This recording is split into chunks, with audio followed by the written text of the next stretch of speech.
اس نوکری سے بہتر تو موت ہے. اس سے تو بہتر ہے کہ انسان نوکری نہ کرے, موت آ جائے. لیکن انسان کی وجہ سے کسی کے گھر کی عزت جو ہے اس طرح بازار نیلام نہ ہو. یہ کس نظام کی طرف ہم چل رہے ہیں؟ یہ حکومت کیا کر رہی ہے؟ کیوں ایسا کیا گیا؟ یہ کانسٹیٹیوشن امینڈمنٹس جب پاس کرنے کی ناپاک جسارت کی جا رہی تھی, اس رات ہمارے ایم این ایز اغوا تھے. اور مت بھولیں کہ اس سے 3 دن پہلے ہمارے 10 ایم این ایز کو پارلیمنٹ ہاؤس سے اغوا کیا گیا. ان حالات میں آپ کون سے آئینی ترامیم کر سکتے ہیں؟ اسی لیے تو میں ان کو غیر آئینی ترامیم کہتا ہوں, انکانسٹیٹیوشنل امینڈمنٹس. اس کے لیے تحریک انصاف موجودہ حالات میں تیار نہیں ہے. دوسرا ہمارا اصولی موقف ہے, سب سے پہلے عمران خان صاحب کو اور اسیران کو رہا کیجئے. یہ جو آج اڈیالہ کے باہر ہم کھڑے ہیں, اسیر اڈیالہ 400 دنوں سے زیادہ ہو گئے ہیں. عمران خان صاحب یہاں اڈیالہ جیل میں پابند سلاسل ہیں. آپ ہم سے توقع رکھتے ہیں کہ ہم آپ کے ساتھ کانسٹیٹیوشنل امینڈمنٹس میں بات کریں؟ پہلے ہمارے لیڈر کو باہر لے کے آئیں. اور دوسری بات, آپ کو اختیار کس نے دیا ہے؟ فارم 45 کی حکومت کانسٹیٹیوشنل امینڈمنٹس بنائے گی, لے کے آئے گی.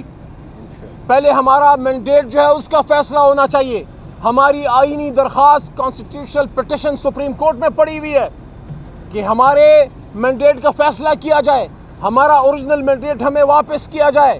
تو تحریک انصاف کی بنیادی ڈیمانڈز آج بھی وہی ہیں, عمران خان بشمول اسیران, ان کی رہائی اور مینڈیٹ کی واپسی. اس کے بعد پھر بیٹھیں گے کہ ہم نے کس چیز پہ اب آپ کے ساتھ بات کرنی ہے. اور آئینی سقم کیا ہے اس پہ بھی بات کر لیتا ہوں.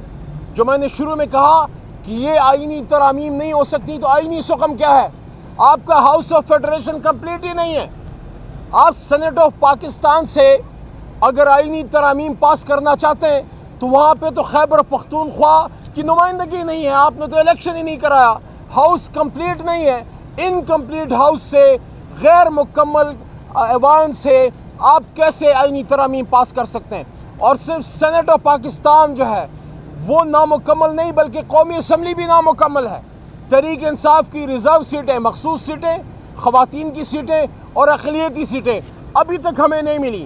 تو جب نہ قومی اسمبلی مکمل ہے اور نہ سینٹ آف پاکستان مکمل ہے تو انکمپلیٹ ہاؤس میں آئینی ترامیم ہو ہی نہیں سکتی. اللہ تعالیٰ کا کرم ہے, اللہ نے تحریک انصاف کو مضبوط رکھا.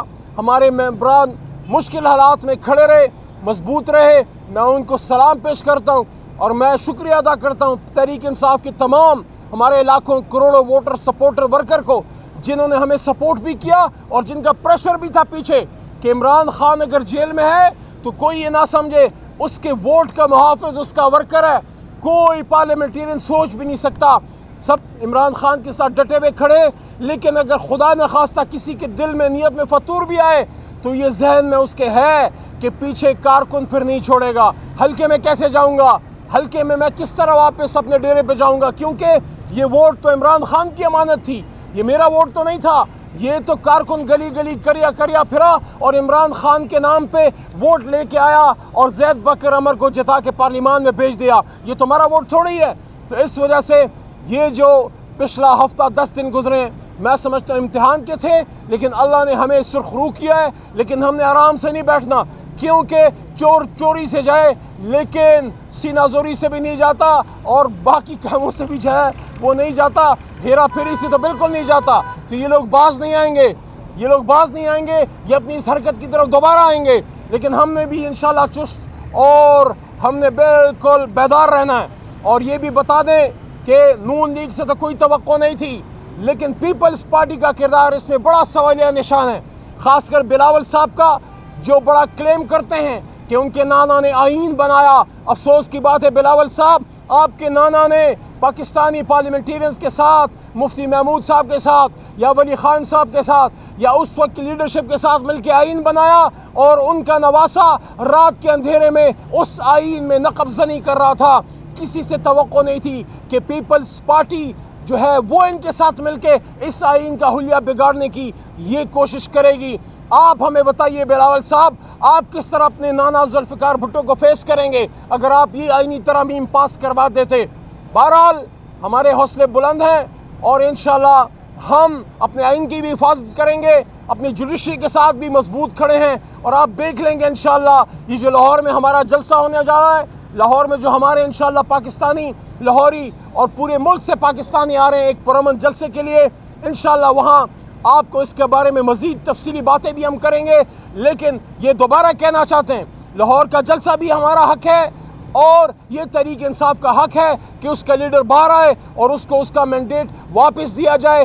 اس طرح کی غیر آئینی ترامیم کر کے آپ نہ تو اپنے اقتدار کو دوام دے سکتے ہیں، نہ کسی شخص کو کسی عہدے پہ مزید آپ طوالت دے سکتے ہیں. اس کے لیے قوم تیار نہیں ہے اور نہ یہ کوئی کرنے والا کام ہے. آئین پاکستان کو اس طرح تباہ و برباد نہیں ہونے دیں گے، جوڈیشری کو اس طرح کمزور نہیں ہونے دیں گے. انشاءاللہ اپنی جوڈیشری کے ساتھ، اپنے آئین کے ساتھ پاکستان تحریک انصاف، ہمارا ہر ورکر، ہر ووٹر،